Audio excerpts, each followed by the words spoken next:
Months back పెట్టిన ఈ గులాబీ చెట్టు ఎండిపోయింది అనుకున్నా.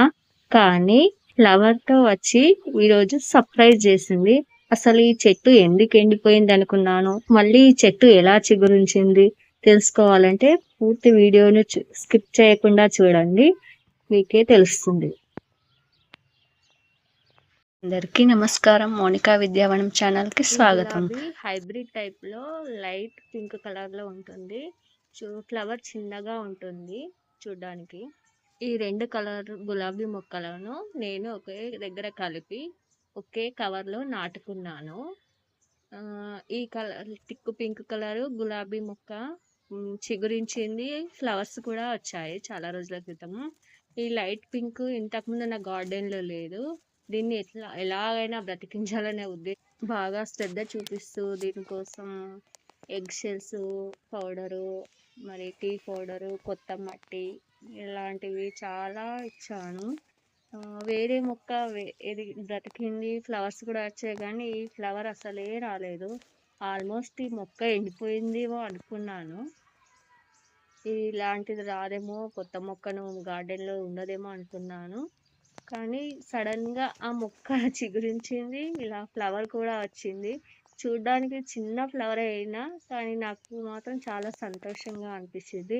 దీన్ని పదే పదే ఫ్లవర్ వచ్చి నుంచి ఇంచుమించు చాలా సార్లు అదే పనిగా చూస్తూ ఉన్నాను. అంటే ఒక కొత్త రకమైన మొక్కను నా గార్డెన్లో ఇట్లా వచ్చింది అన్న సంతోషం. ఇప్పటి వరకు 5 రకాల గులాబీ చెట్లు ఉండేవి. దీంతో 6వ రకం గులాబీ చెట్టు. ఇవి అన్ని చిగుళ్ళు ఎండిపోయాయి, కానీ సడన్గా వేరే మొక్క అలాంటి టైప్ది చిగురించి ఇలా ఫ్లవర్ కూడా వచ్చింది. ఇదేమో అదే కలర్ సేమ్ కానీ పెద్దగా ఉంటుంది, నాటు గులాబీ ఫ్లవర్ అలాంటివి కూడా ఉంది చెట్టు.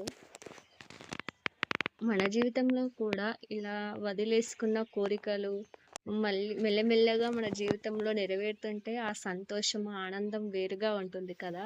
అలాగే ఇలా గార్డెన్లో బ్రతకదు అనుకున్న మొక్క మళ్ళీ బ్రతికి ఆ ఫ్లవర్ వికసిస్తే ఆ సంతోషం అలాగే ఉంటుంది.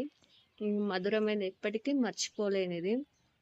మొక్కలు అనేది మొక్కలకు మనం ఎంత సేవ చేస్తే దానికి రెట్టింపు ఫలితాన్ని మనకు అందిస్తాయి. మొక్కలు అనేవి నిస్వార్థ జీవులు. మొక్కలు వాటి సహజ ధర్మాన్ని పాటిస్తూ ఓర్పును నేర్పిస్తాయి. కొన్ని ప్రతికూల పరిస్థితుల వల్ల మొక్కల వల్ల నష్టం జరుగుతుందే తప్ప, జంతువుల వల్ల, వాతావరణ పరిస్థితుల వల్ల నష్టం జరుగుతుందే తప్ప, వాటికి ఎంత వీలైతే మనకు కావాల్సిన ఫలితాలు ఇవ్వడానికి సిద్ధంగా ఉంటాయి. సో మొక్క ఎండిపోయిందని వాటిని సంరక్షించడం మానేస్తే ఈ ఫ్లవర్ వచ్చేదా, ఈ మొక్క చిగురించేదా? అలాగే మన జీవితంలో కూడా మనకంటూ కొన్ని ఇష్టాలు ఉంటాయి, మన అభిరుచులు ఉంటాయి. వాటిని నిరంతరం సంరక్షించుకుంటూ వాటిలో అభిరుచిని పెంపొందించుకుంటూ నైపుణ్యాలను పెంపొందించుకుంటూ ఉంటేనే మన జీవితంలో ఏదో ఒక రోజు ఇలాంటి సక్సెస్లు అనేవి వస్తూ ఉంటాయి. మన అభిరుచులను ఎప్పుడూ వదులుకోవద్దు. మనకు ఏది వస్తే దానికోసం ప్రయత్నించాలి. మనం చేసే పని మనకు నచ్చాలి, ఇతరులను ఇబ్బంది పెట్టే విధంగా కూడా ఉండకూడదు. మనకు నచ్చిన పని ఏదైనా దానిలో నిరంతరం జ్ఞానాన్ని సంపాదిస్తూ అభిరుచిని అనేది పెంపొందించుకోవాలి.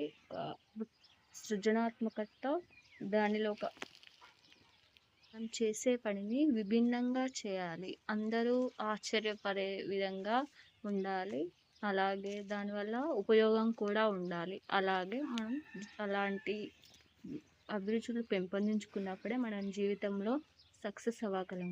ఇంతకు మీకు ఏ స్కిల్ అంటే అభిరుచి అంటే చాలా ఇష్టం. దీన్ని సంరక్షించే క్రమంలో చాలా ఇబ్బందులు వస్తాయి. కోతులు వస్తాయి, జంతువులు ఉంటాయి. ఈ గార్డెన్కి అనేది ప్రత్యేకంగా ఫెన్సింగ్ అనేది లేదు. అయినా కూడా నేను ఈ గార్డెన్ అనేది సంరక్షించుకుంటూ ఉన్నాను. అంటే మనసు ఉంటే మార్గం ఉంటుంది కదా, అలాగే మనకు ఇష్టమున్న అభిరుచి పనిపైన మనం నైపుణ్యాన్ని పెంపొందించుకుంటూ ఆ నైపుణ్యానికి పదును పెట్టుకుంటూ ఆ రంగంలో ఎదుగుతూ ఉంటే మనకు జీవితంలో ఖచ్చితంగా సక్సెస్ అనేది వస్తుంది.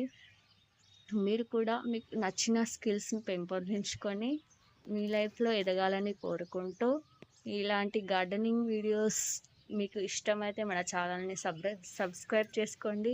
వీడియో నచ్చితే లైక్ చేయండి. అలాగే ఈ వీడియోని ఎవరికైనా యూస్ఫుల్ అవుతుంది అనుకుంటే షేర్ చేయండి. థ్యాంక్ యూ మరి.